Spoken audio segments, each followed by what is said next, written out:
This tutorial video is designed to accompany the worksheet for lesson 19 of Learn Your Scales and Arpeggios for Saxophone, which guides you through learning the scale and arpeggio of A-flat major.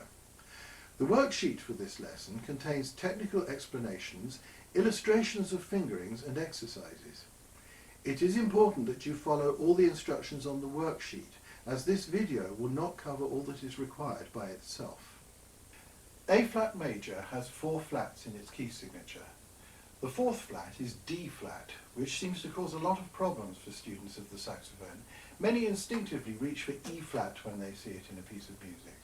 The problem is that at the top of the bottom octave, it is nowhere near D natural on the saxophone, which is, of course, at the bottom of the upper octave.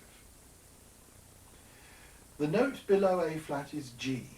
So you must be sure not to press the key for A-flat when crossing into the upper octave, as you may do in scales such as E major. Here is a bit of E major. Here is a bit of A-flat major.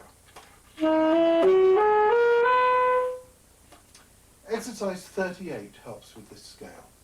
Here is the scale of A-flat major for a 12th.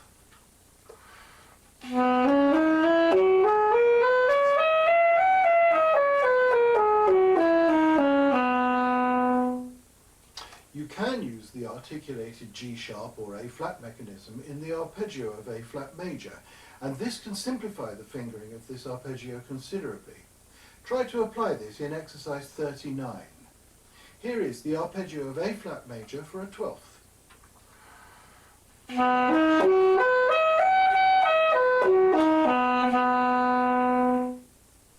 As always, be sure to complete practice plan 19 meticulously before moving on to lesson 20.